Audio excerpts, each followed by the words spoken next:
Pessoal, sejam muito bem-vindos. Quinto episódio do De Tudo Um Pouco, e dessa vez eu tô aqui com um convidado conhecido, meu próximo ali, da época de 2016. Já vão fazer 10 anos no ano que vem, olha que loucura. E é o seguinte, eu tô aqui pra conversar com um cara que é advogado, não pode fazer mais parte da OAB Jovem, porque já tem 5 anos de exercício. O cara canta na igreja, um homem de Deus. Tô aqui pra conversar com o meu amigo Gabriel Mota, seja muito bem-vindo. Pô, Couto, muito obrigado aí pelo convite, né? Parece que finalmente a gente conseguiu se encontrar, né? Tem uns 3 anos que eu tô tentando ter uma conversa sadia com você e a gente tá tendo a oportunidade aqui hoje. Cara, isso é tão engraçado porque, gente, não é brincadeira. O Gabriel é meu advogado também, né? Então, por favor, tomem cuidado comigo. Mas é o seguinte, desde que a gente começou nesse rolê aí, né? Dos processos que surgiram na minha vida... a gente fala assim, não, pô, bora marcar um happy hour pra comemorar, né? Que seja pra comemorar as vitórias que a gente teve.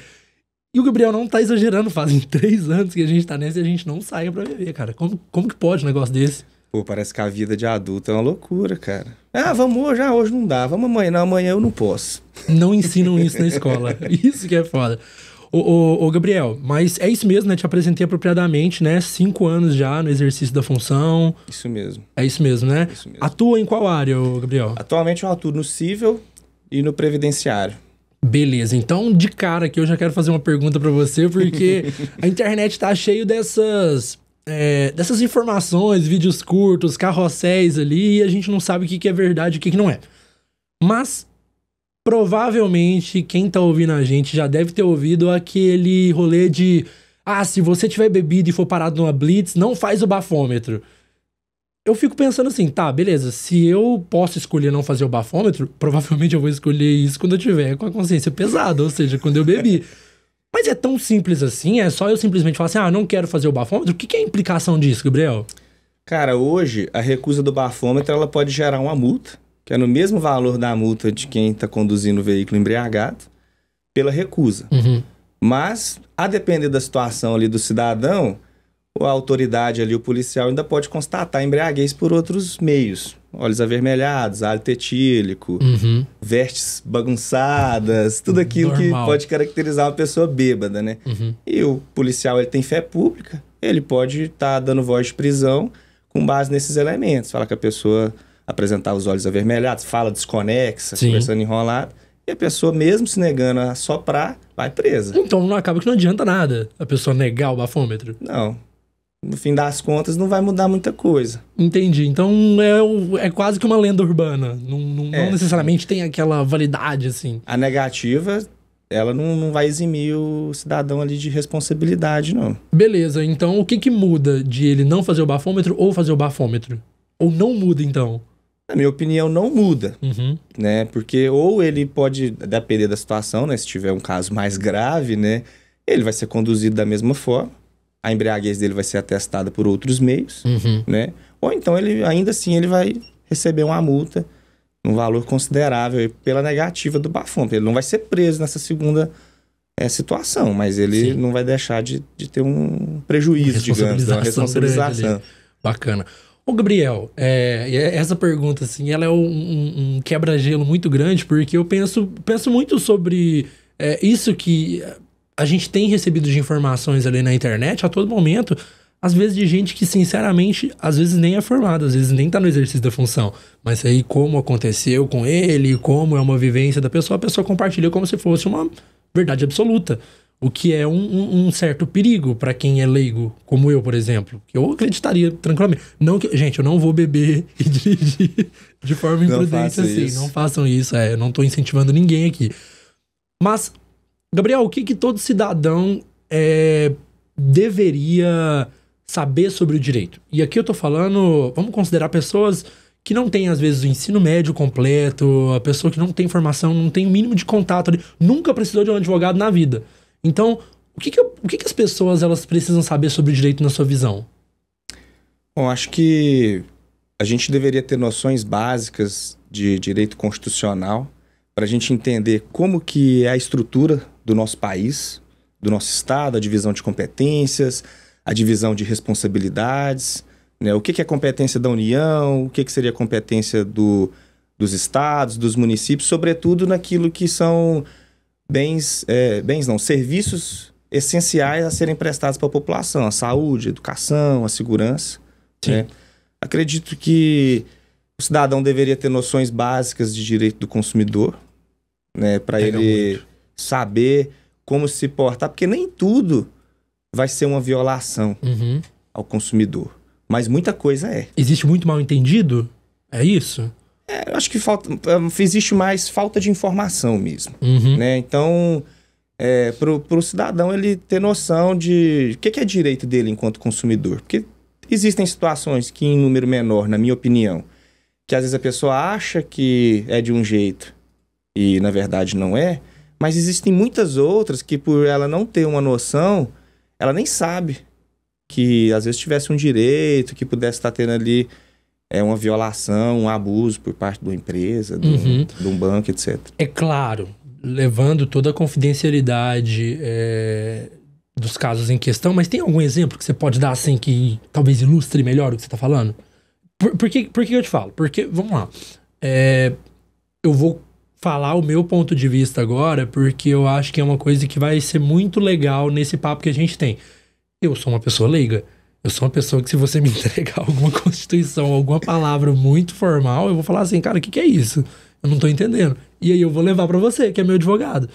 Mas, quando você fala de direito do consumidor, eu consigo pensar ali, sei lá, num PROCON que eu vou procurar, que geralmente é quem nos representa, quem defende o consumidor, é isso mesmo? O PROCON, ele recebe a demanda, né, encaminha para a empresa, eles instauram um procedimento lá e tentam mediar aquela situação, administrativamente, né? Pode ser que resolva, pode ser que não, né? Depende. Geralmente o PROCON, a maior parte das demandas, ela se resolveria numa espécie de acordo, né? Havendo ali... Mas tem gente que não quer dar o braço a torcer, às vezes. E aí acaba que pode ser que tenha que levar para o judiciário. Entendi. Beleza. Ok. Você vê hoje esse lance da... Vamos levar pro lado da internet, que eu acho que a gente tem muito que conversar sobre isso. Porque hoje é 2025 e a gente ainda tem muito essa internet vista como terra de ninguém. E aí eu fico me perguntando assim, hoje, quando a gente tem alguns problemas na internet, onde você vê uma pessoa claramente sendo preconceituosa, destilando ódio, racismo, e às vezes a pessoa sai impune porque por trás do perfil dela tem uma foto de um desenho, ou uma coisa que não dá pra identificar ela, ou o usuário é um negócio totalmente aleatório ali, não dá pra identificar a pessoa, ela tá por trás de um pseudônimo. Gabriel, a lei, ela tá falha aí, ou existem de fato meios ali que conseguem fazer a gente chegar nessas pessoas? Hoje já existem meios que te permitem identificar, chegar nessa pessoa, mas eu considero que esses mecanismos ainda não estão tão evoluídos do ponto de vista de facilidade. Eu já tive situações que seria necessário identificar responsável por determinado perfil em rede social, e isso não acontece com a celeridade que a gente precisava, por exemplo, né? Então, acredito que isso tem que acompanhar a evolução. Sim. Né? A gente precisaria de que isso melhorasse para facilitar essa identificação, para diminuir impunidade, abusos, algo nesse sentido, para que você possa responsabilizar a pessoa. Porque não é porque ela se esconde ali de trás de um perfil que ela vai ficar impune. Blindada. Ninguém vai me achar, ninguém sabe onde eu tô. Não é bem assim, né? A gente tem que ter consciência que a gente pode ser responsabilizado pelos atos da gente, pelas palavras que a gente fala, né? Sim. E a pessoa não pode se esconder para poder fazer coisa errada, né? Então, existem mecanismos que foram criados para poder identificar essas pessoas. Mas é engraçado, porque quando a gente leva isso pro lado da internet, a gente tem sempre um crescimento meio exponencial. Então, a gente não sabe... por exemplo, até há pouco tempo atrás, aquele negócio do deepfake, das pessoas fazerem montagens com os rostos, era uma coisa que a gente tinha um puta medo. E hoje a gente vê montagem do Lula e Bolsonaro se abraçando no Réveillon. E dá risada. Dando risada, cara. O que é isso? E isso também é algo que é possível identificar, então. Ou quem é o autor, quem criou, algo do tipo? Quanto a isso, eu acredito que seja um pouco mais difícil. Né? Você identificar quem criou, porque geralmente utiliza inteligência artificial, utiliza aplicativos específicos, não tem conhecimento sobre. Né? Mas assim, eu sei que aquilo que é divulgado na rede social, até mesmo com a colaboração das redes sociais, né? Dos responsáveis, do Facebook, do Instagram, você consegue identificar dados sensíveis do perfil. E muitas das vezes o cara às vezes cria um perfil, mas coloca um e-mail pessoal, alguma coisa passa batido. Isso aí facilita essa identificação. Sim. Você quebra o sigilo do cara, né? E obtém esses dados sensíveis aí e consegue estar identificando. Mas é difícil. Poderia ser mais fácil, poderia ser mais eficaz. Sim. Inclusive, você falando de dados sensíveis aí, eu já comecei a pensar aqui numa parada que eu tinha ficado desconfiado de como isso acontecia, mas depois eu fui entender um pouco melhor. Aqueles perfis... Eu acho que, na verdade, esse é um dos golpes mais comuns que tem acontecido hoje em dia, que é aquele da pessoa que fala assim, oi, mãe, troquei de número. Gente, é muito triste isso. Mas da última vez que aconteceu, a pessoa mandou mensagem pra minha mãe e essa pessoa escolheu uma foto que só tinha em uma rede social minha, só no Facebook. E aí... beleza, né? Dada todas as tratativas ali, mãe, não sou eu que tô te pedindo dinheiro, pode ficar tranquila. E depois de tudo isso eu fui perceber, e até procurando depois em fóruns na internet, que essas pessoas que fazem esses golpes, geralmente elas procuram as fotos que estão no Facebook, porque o Facebook é um lugar onde, tipo assim, como as pessoas não estão utilizando mais, elas meio que abandonaram. Então ali tem o meu nome completo, ali tem, sei lá, às vezes a minha data de nascimento, tem uma foto marcada com a mãe ou com o pai. E aí, esses criminosos, eles têm uma base de dados onde eles vão conseguir contato com essas pessoas, com esses entes queridos. Hoje você recebe muita demanda, Gabriel, vinda de golpe, assim, de internet, essas paradas? Cara, o que mais aparece de golpe é golpes relacionados à instituição financeira. Esses golpes da pessoa se passando por outra... Eu não recebi nenhuma demanda. Acho que tá batido já. Nesse sentido aí, acho que tá um pouco batido. Direto utilizam minha foto aí. Aí manda mensagem pro meu pai. Ô pai, troquei de número. É sempre a mesma história. Aí, tenta ligar. Só que o meu pai, ele é... Tipo, ele não é muito de rede social, aí ele manda um joinha. Tipo, beleza, lá em casa a gente conversa. Ótimo. Simples. Aí o cara fica lá, às vezes esperando, né? Mas nunca evoluiu. Mas acontece muito golpe hoje relacionado a empréstimo. E de pessoas idosas, né? Igual eu falei, eu atuo no previdenciário. Então, geralmente, pessoas mais idosas, né? Porque as pessoas se aposentam cada vez mais velhas atualmente. Sim. E pessoas muito simples, muitas das vezes analfabetas, né? E estão suscetíveis a golpes, né? Às vezes tem aquela ligação que fala que aconteceu não sei o quê. Aí, muitas das vezes, a pessoa é instruída a baixar um aplicativo espião. O cara entra no celular, faz um monte de empréstimo. Caraca. Mas vem cá, esse do empréstimo, da instituição financeira, aconteceu comigo alguns dias atrás. E, se eu não estiver enganado, era do Nubank. E aí a pessoa falava assim, compra aprovada no Magazine Luiza. E aí eles esperam que você ligue de volta, porque aí você já tá na rede ali deles, né? É esse tipo de... Esse tipo. Mas esse do cartão, eles... Como funciona? Esse daí eu acredito que eles utilizam para obter os dados do cartão. Aí eles... foi você? Não foi. Então confirma pra mim. Vamos confirmar aqui os dados do seu cartão. Então fala você, ué. Fala você, então, os números que eu confirmo se é isso mesmo. Então, eu acredito que eles obtêm... Porque eu nunca cheguei nessa parte. Entendi. Geralmente... Eu já desligo. Eu faço uma piadinha, o cara fica bravo comigo. Né? Tem base, o Nubank fica bravo assim com você. O cara faz uma piadinha, o cara fica bravo, me xinga. Eu falo, pô, que isso? Né? Mas um que tem acontecido, que também, geralmente com pessoas idosas... o estelionatário, ele chega com a suposta encomenda para a pessoa na casa dela. Fisicamente? Física. Entrega da Shopee. Essa informação é até relevante. Por favor. Aí eles chegam, geralmente são pessoas idosas, de 70, mais, né?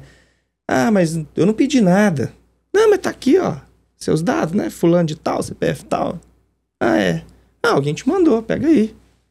Aí, eu presumo que tem um vazamento de dados, né? E que esses estelionatários estão na posse dessas informações, desses dados sensíveis, né, desse cidadão aí. E aí, ele ludibria a pessoa ali para ela receber aquela encomenda.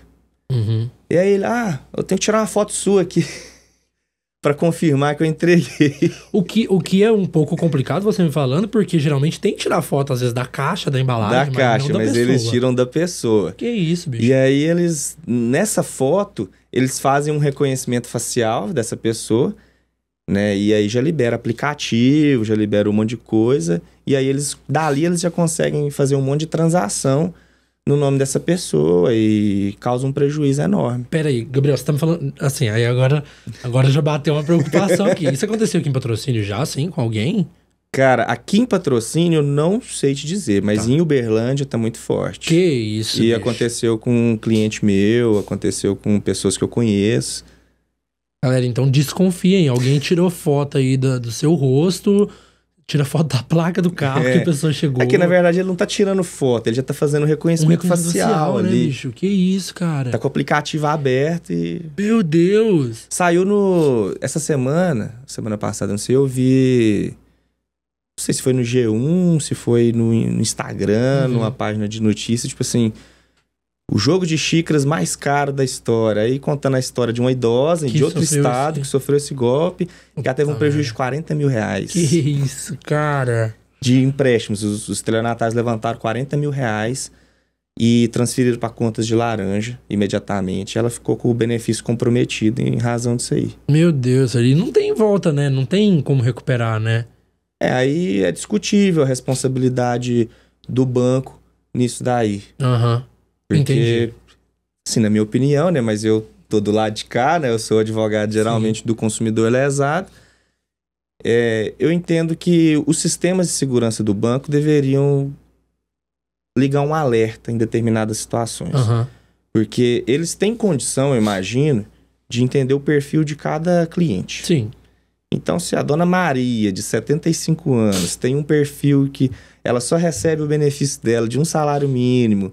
Muitas vezes saca ele em espécie, não utiliza a conta para movimentação nenhuma, né? Sim.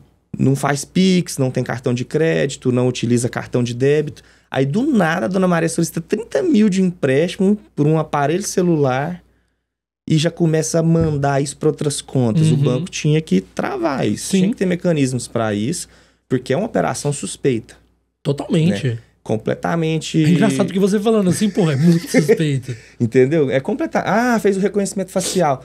Mas é público e notório hoje a existência desses golpes. Né? Então, tinha que ter outras formas de segurar. Sim. Ou de rastrear esse dinheiro. Sim. Né? E acho que a tecnologia já evoluiu bastante, mas parece que nesse ponto ainda não.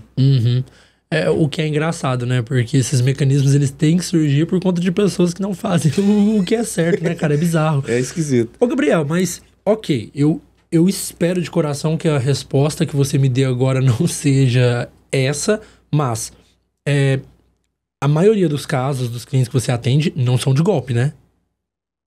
Tipo assim, obrigado. Não. Que bom. Valeu, agora eu fico mais tranquilo. O que é a maior demanda que você recebe hoje? Porque você falou que você trabalha no direito civil e previdenciário. O que é? Aposentadoria? Aposentadoria. Aposentadoria? Gabriel, falando de aposentadoria, cada ano que passa vai vindo essas notícias que o tempo de contribuição aí, a idade para se aposentar vai aumentando.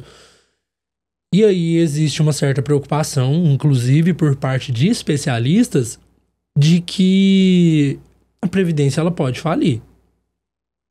Por conta da quantidade de pessoas que recebem o benefício, como são as contribuições hoje. E aí a gente também corta para pessoas que já preferem fazer os investimentos, as suas previdências de outras formas, investir o seu dinheiro de outras maneiras para conseguir ter dinheiro quando elas chegarem a uma idade um pouco mais avançada. Como que você vê isso enquanto advogado previdenciário, enfim? Bom, eu vejo que a Previdência, eu considero ela deficitária.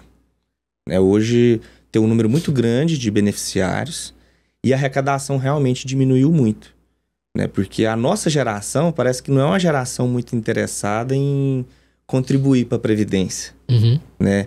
Por causa que, sabendo da dificuldade que vai ser, do ponto de vista de tempo para se aposentar, hoje existem paralelamente opções que são mais vantajosas.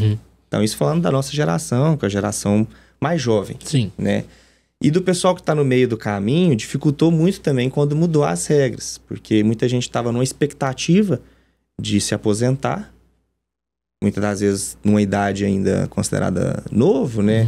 Antes dos 60, muitas das vezes, e teve essa expectativa frustrada, pelo menos parcialmente, porque passou a ser exigido um tempo maior dela. A forma de cálculo dos benefícios mudou quando houve alteração das regras. Então, hoje eu considero que é uma forma de cálculo menos benéfica para o contribuinte, porque o valor do benefício vai ser menor, no fim das contas. Então, vai tornando-se desinteressante para muita gente, né? E aliado a isso, tem essa questão que você falou, né? A Previdência ela é deficitária, eu não sei se ela vai quebrar. Mas essas regras eu acredito que elas mudam justamente para isso. Porque a expectativa de vida do cidadão ela vai aumentando.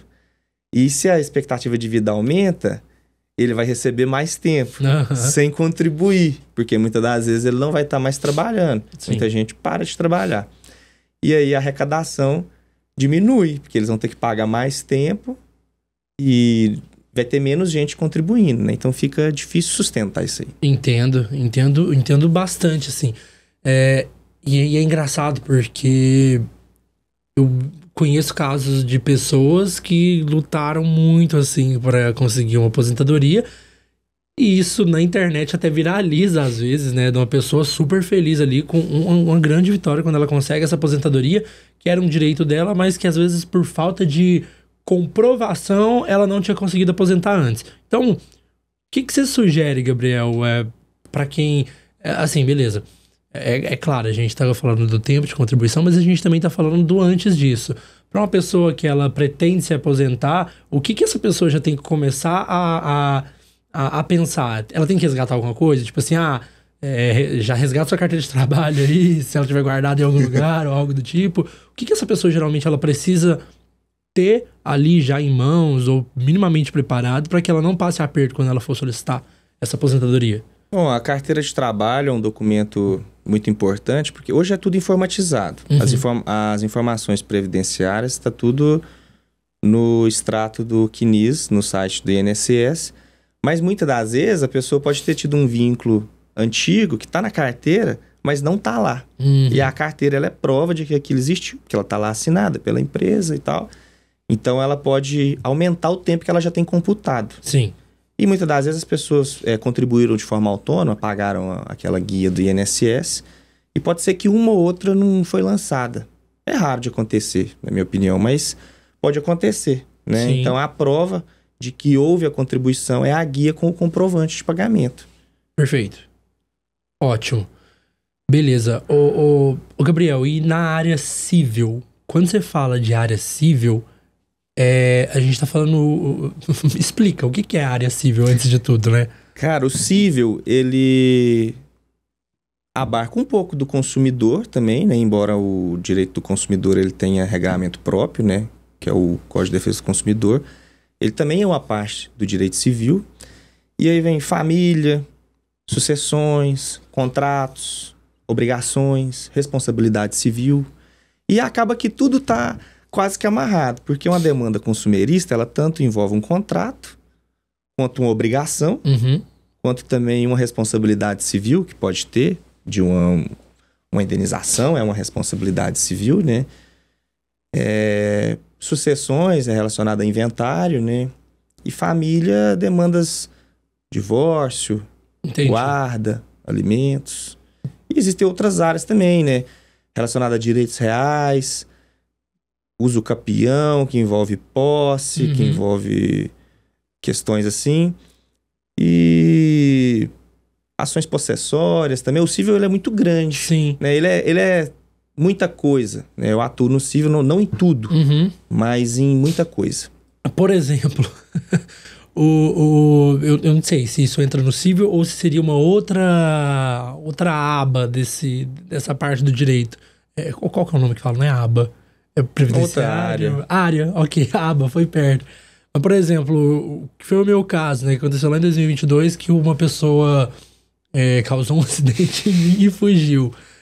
Isso é na área civil ou não? Ali envolvia civil. Civil. Possivelmente criminal. Possivelmente é ótimo. Pô, a pessoa fugiu. O cara evadiu do local, né? Pode ser uma omissão de socorro, Omissão de socorro, né? né? Vamos dizer que pode ser, né? Pode ser, porque... Não vamos acusar ninguém, né? Ó, gente, isso que é a pessoa profissional. Não vamos acusar ninguém, né? Passou, resolveu. E era civil, era responsabilidade civil, né? Pelos danos causados, os danos materiais causados, danos pessoais causados, né? Ô, Gabriel, mas é engraçado, porque você falando aí dessa possível crime, possível evasão, me leva a uma pergunta que eu acho ela faz muito sentido e eu acho que às vezes existe um mal entendimento em relação a isso. Às vezes acontece da gente ver uma notícia de que uma pessoa foi lá e deu um tiro em outra e fugiu. E aí, geralmente, às vezes, em uma manchete, ela vai aparecer lá como suspeito atira em pessoa, algo do tipo. E muita gente fica indignada que fala assim, suspeito, como assim suspeito? Se foi ele que atirou e tudo mais. Por que é utilizado suspeito? É porque ninguém Por quê? Por que é usado suspeito? Bom, porque no nosso ordenamento jurídico, em relação a essa parte da responsabilização criminal do indivíduo aí, a regra é a presunção de inocência. Né? Isso é uma garantia constitucional, é algo que ninguém vai tirar da gente. Todo mundo é inocente até que se prove o contrário? Até que se prove, até que tenha uma sentença transitada em julgado, parte do pressuposto que a pessoa é inocente. Né? A então presunção não é de inocência. querer inocentar ninguém, não. Não. É só porque... Até para evitar problema, você sair acusando o outro, porque se a regra é a presunção de inocência e o cara tá sendo acusado de assassino, que não sei o quê, ele pode pedir a responsabilização civil do responsável pela matéria. Calúnia. Não calúnia, porque o fato pode ser comprovado que existiu. Tá. Mas ele ainda não comprovou. Ele ainda tem sobre ele a presunção de inocência. Então, ele tem o direito de não ser vendido por aí como o que é diferente culpado. quando a pessoa é pega em flagrante, por exemplo. Ou também não, é a mesma parada? Em flagrante também existe a presunção de inocência. Em flagrante? Sim. Que isso, cara? Agora você colocou um triplex aqui na minha cabeça. Ô, Gabriel, mas beleza. Eu vejo muita gente... E isso é uma conversa que é muito comum. Agora não, porque a gente já tá mais na vida adulta. Mas eu lembro que quando a gente tava ali saindo do ensino médio, tinha muito essa conversa de... nossa, eu não quero ser médico porque eu não aguento ver gente machucada. Eu não quero ser veterinário porque eu não gosto de ver animal machucado. Eu não gosto de... Eu não quero fazer direito porque eu não quero saber da possibilidade de eu defender uma pessoa que matou alguém, uma pessoa que cometeu um crime. Beleza. Eu entendo que todas as pessoas, elas têm direito a serem defendidas. Mas existe esse pensamento dentro da classe de que, nossa, não, mas eu não quero defender tal pessoa porque a pessoa fez errado? Ou não? Vocês conseguem muito bem separar isso do que é a sua opinião pessoal e do que é de fato a situação que está acontecendo ali? Eu vejo que a maioria dos colegas consegue separar sim, porque é o trabalho, né? Sim. A gente tá ali, não é defendendo aquela pessoa dizendo que o que ela fez é certo ou errado, né? Você tá defendendo o direito, né? E todo mundo tem determinadas, como que eu posso dizer, prerrogativas, talvez, que devem ser asseguradas até para a pessoa culpada, né? Porque a gente vive num estado democrático, né? Até que se prova o contrário e a pessoa tem garantias que devem ser respeitadas, porque senão pode caracterizar a nulidade, né? Então é isso. E vai também muito por afinidade. Se a pessoa não tem afinidade com aquela área, ela certamente não vai querer atuar, não vai querer defender um bandido, como se diz, né? Sim. Um acusado, né? Mas é uma questão de afinidade. E já teve caso que você ouviu uma demanda absurda e você falou assim, não quero pegar esse caso aqui? Já. Eu tenho situações que eu prefiro não me envolver. Não é pra mim. Eu acho que a gente tem que ter certos valores que devem ser irrenunciáveis, né? Boa. Ó, não, falou bonito. Então, Alex, eu vou levar isso pra mim, ó. Existem certos valores que... Então, alguns valores da nossa vida têm que ser irrenunciáveis. E se há esse conflito, se não há possibilidade de, como se diz, conciliar isso, aí é melhor não envolver. Legal. E faz todo sentido. Eu imagino que se eu atuasse nessa área do direito também teriam algumas demandas que... Porque eu imagino também que existam pessoas que, no fim das contas, conseguem ver uma grande oportunidade de farmar um dinheiro ali, né? De conseguir uma grana ali, né? E eu não considero que seja um antiprofissionalismo. Claro. Eu acho que é mais profissional eu entender que tem um limite. Sim. Né? Até certo ponto eu consigo ser profissional e atuar. Mas se eu vejo que eu não vou conseguir, né? Porque pode haver um choque com o valor, então é melhor não envolver mesmo. Perfeito. Ótimo. Gabriel, até indo agora para um outro caminho aqui, né? Um lado mais pessoal da sua vida. Gente, para quem não sabe, o Gabriel, ele fez TG no mesmo ano que eu, assim como o Alex também, que tá ali atrás. E foi um ano muito, muito desafiador para todo mundo. Então, quem fez TG aí, quem serviu aqui, sabe que são 9 meses ali de uma vida diferente, né, do habitual, muito mais desconfortável. Mas pra você, Gabriel, eu lembro que você ainda teve um desafio um pouco maior, que era o seguinte: tinha que estar no TG de manhã e à noite tu fazia faculdade em outra cidade. Você chegava em Patrocínio, se eu não estiver enganado, era de madrugada, porque você saía lá de Patos de Minas pra voltar. E aí, gente, essa parte é muito boa. Claramente, né, nenhum corpo humano consegue ficar ok, né, com tanto desafio assim, de acordar de madrugada e chegar em casa de madrugada também. O Gabriel, ele ganhou um apelido muito carinhoso dentro do TG, que era o de sonequinha, de soneca. O Gabriel, um dia, ele teve a capacidade de dormir em pé, o que eu acho uma coisa, um feito, né, um feito aqui. Mas, ô Gabriel, como que foi, cara, esse ano? Porque você tava no começo da faculdade ali, você tava o quê? No terceiro período? Terceiro período. Cara, e aí? O que foi? Foi um momento onde deu uma vontade de trancar ou algo do tipo? Cara, sempre foi um grande sonho meu cursar a faculdade de Direito. Né? E eu tive a oportunidade de fazer faculdade em Patos de Minas, graças a um programa do governo federal, né, o ProUni. Eu tinha a bolsa de 100%. Maneiro. Então, se tem uma coisa que eu nunca pensei foi trancar a faculdade. Eu vou acabar isso aqui. Boa. Então eu, como se diz, peguei firme, mas o tiro de guerra foi um negócio que... Rapaz... Molda o caráter da pessoa, não molda? Não, molda o caráter, cara. Mas assim, eu vivi uma vida muito desconfortável. Muito. E eu me lembro que a gente teve que alistar, né? No ano que... Você alista no ano que completa 18 anos, né? E aí eu me lembro que foi passando as etapas e eu ficava, não é possível, cara. Não, mas eu estudo fora, eles não vão me... Não é possível, cara. Eu estudo fora. E aí foi passando. Até que no dia da última seletiva, cara, eu nunca esqueço.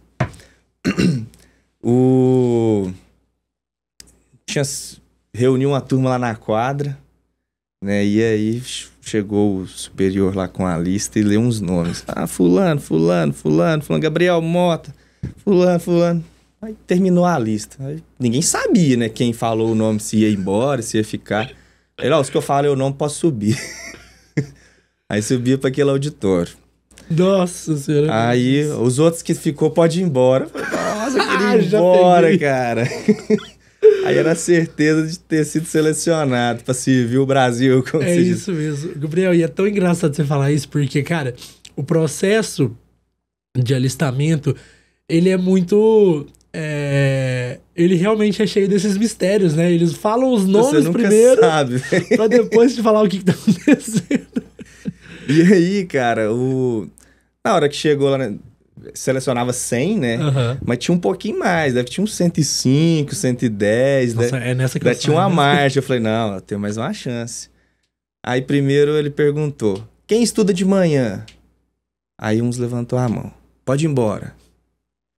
Quem aqui estuda em Patos? Aí eu falei, agora eu se dei bem, né? Aí mais uma turma levantou, uns 3. Ele, você e você, pode ir embora. Eu falei, eu também estudo em Patos, cala a boca, você vai ficar. Que ano bom, cara. Foi isso. Nossa, cara, eu me lembro que existe ainda, né, outra lenda urbana, né? Mas essa fala assim que, não, fala que você quer servir, porque se você fala que quer servir, eles não te pegam. Você não é pego. E eu falei assim, não, eu não vou cair nessa, não. Eu vou falar que eu realmente não quero servir. Eu não tava afim de servir. Você quer servir? Eu falei, não, por quê? Eu falei assim, porque eu não quero. Eu não tinha um argumento. Eu só tinha uma força de vontade muito grande de não participar. Acabou que eu fiz. E aí, Gabriel, é engraçado, porque apesar de muito desafiador, foi um ano, assim, pra mim, que foi um divisor de águas em relação a comportamento, eu diria. Sim. O que... Claro, né? A gente teve um monte de resenhas ali, né? Até então o Sargento Leonardo, hoje é subtenente, o Sargento Vital. Eles eram muito professores mesmo, mas os caras entravam na resenha com a gente de vez em quando. Isso era muito engraçado. Só que eu fico me perguntando aqui, Gabriel, o que você tira de maior aprendizado daquela época, cara? Cara, o maior aprendizado foi, assim, foi um desafio muito grande, né, pra mim conciliar. Às vezes eu chegava 00:30, 1h da manhã, tinha que levantar poucas horas depois, tinha que estar lá, né? E tinha que estar impecável, né? Com a farda passada, a barba feita, o cabelo era toda semana. Então, eu odiava estar lá, porque eu não queria estar lá.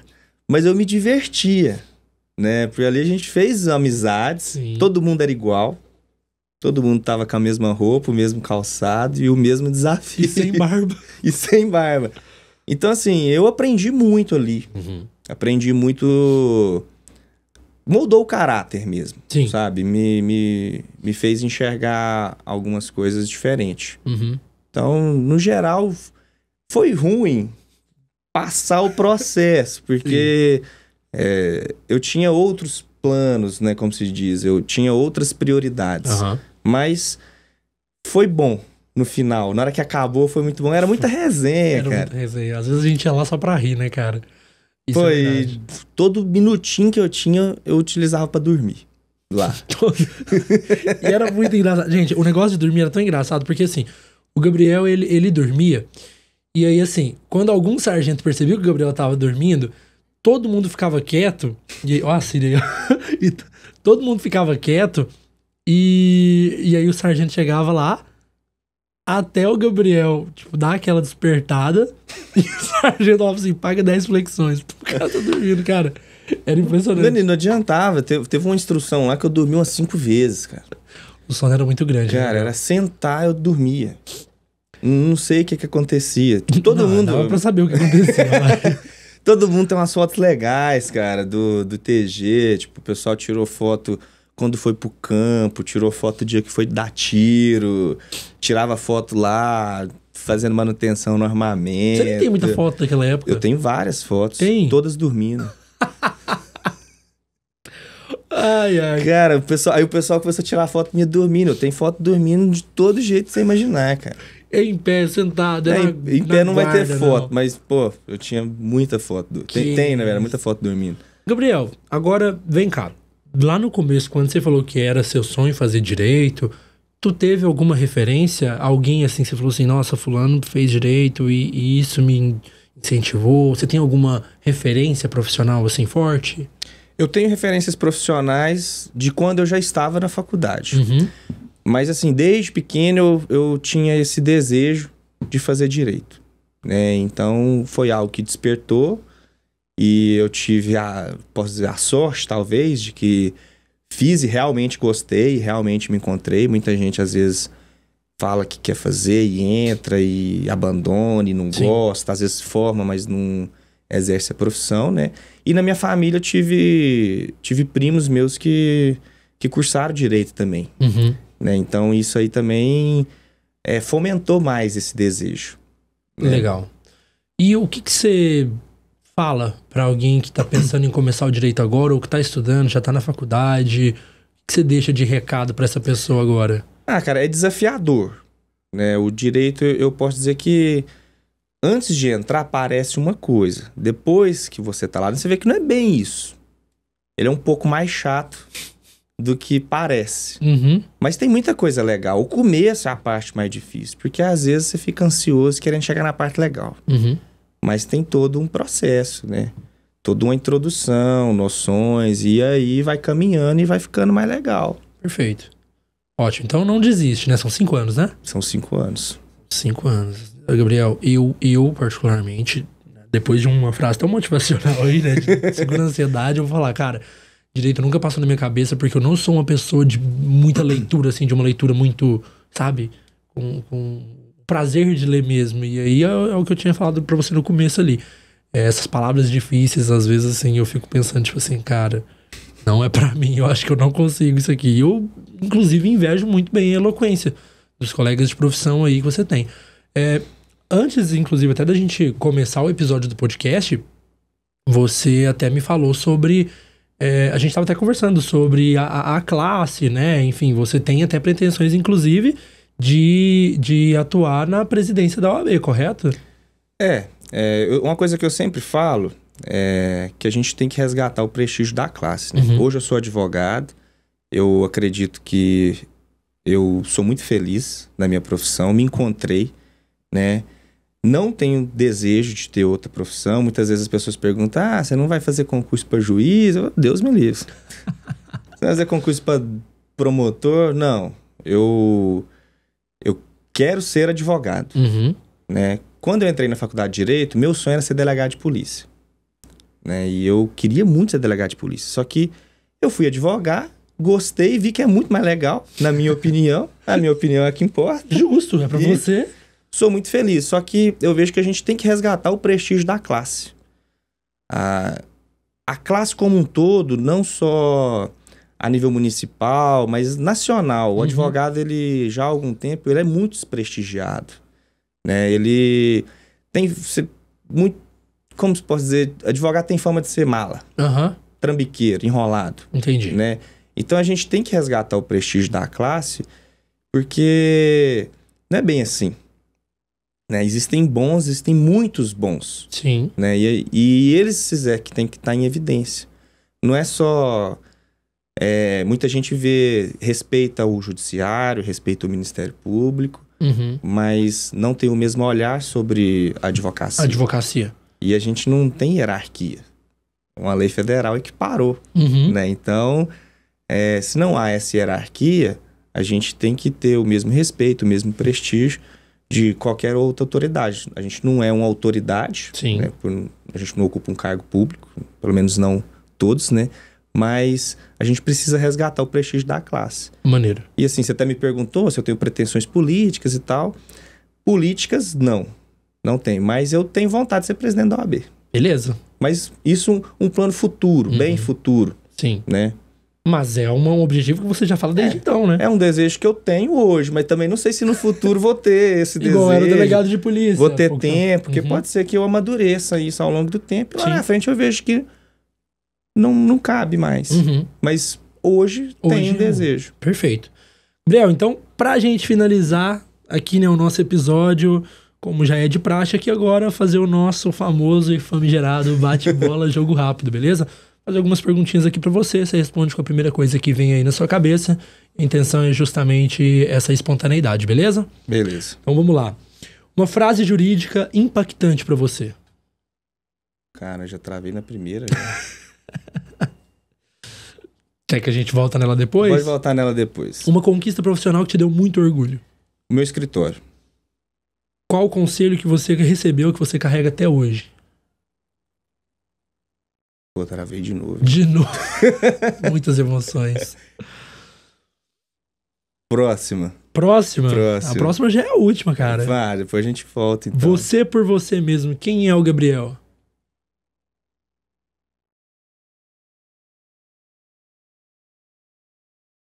Pô, Travou de novo. Travei de novo, você é louco. Isso aqui o objetivo é esse mesmo, cara. Mas vamos lá. Vai no seu tempo aí, o que você acha? Tipo, quem é o Gabriel, né? Isso vai muito, muito além de quem é você no trabalho, né? Então, quem é você, assim, nas suas palavras mesmo? Pô. O Gabriel, ele é muito além do Gabriel advogado, né? É o Gabriel que cresceu na quebrada, ruim de bola, que canta na igreja, que dormia no TG. Mas, sim, sou um cara muito tranquilo, muito calmo, paciente, às vezes até demais, né? E acho que é isso, cara. Solícito? Solícito. Isso aí nem é o Gabriel, pelo Gabriel falando, sou eu. Mas vamos terminar então aqui agora do jeito... uma frase jurídica impactante pra você. Não tem essas frases assim de efeito? Uma frase muito legal que você carrega? Tem. Mas uma coisa que eu uso, que é bem clichêzão, assim, que eu já usei em várias situações, tanto para um lado quanto para outro, é o seguinte: o direito não socorre aos que dormem. Né? Então, isso é uma frase que eu ouvi na faculdade, bem lá no início. Então, tipo, é aquele negócio. Se você tem como posso dizer, uma demanda, uma violação de um direito, se você ficar dormindo, vai passar. Sim. E aí você não pode reclamar isso futuramente. Vai estar tomado pela prescrição. Ótimo. Então, o direito não socorre aos que dormem. Então, se a pessoa teve alguma coisa, algum direito violado, algum abuso, ela tem que procurar o amparo jurídico. Sim. Para poder se socorrer, para resguardar o seu patrimônio, a sua liberdade. O direito tá aí para isso, né? A sua personalidade, tudo o direito tá aí para isso. Perfeito, ótimo. Então, Gabriel, queria demais agradecer você ter vindo aí, topado, conversar aqui com a gente, essa prosa. Não fosse assim, talvez a gente demoraria mais 3 anos ainda para se encontrar. Mas, olhando ali, né, quebrando a quarta parede aí, né, fala um pouco de você aí, né, vende o seu peixe aí, né, fala suas redes sociais, enfim, para as pessoas te conhecerem. O momento é seu. Bom, é isso. Meu Instagram é gabriel.mota-ribeiro, né, e sou advogado. Nosso escritório está lá na rua Coronel Rabelo, 1888. Atuamos em quase todas as áreas, né? Eu tenho uma sócia que atua em outras áreas também, além dessas que a gente já conversou. E nós estamos aí à disposição para uma conversa, para um auxílio, para uma demanda jurídica. Se você estiver com um problema aí, for atropelado. Espero demorar ter outra demanda jurídica. Às vezes nunca se sabe, né? Não que eu esteja te desejando isso, já aconteceu. Já aconteceu. Mas é isso aí. Gabriel, obrigado mesmo. Então é isso, pessoal. Estamos aqui finalizando o nosso 5º episódio do De Tudo e Um Pouco. Te vejo na próxima.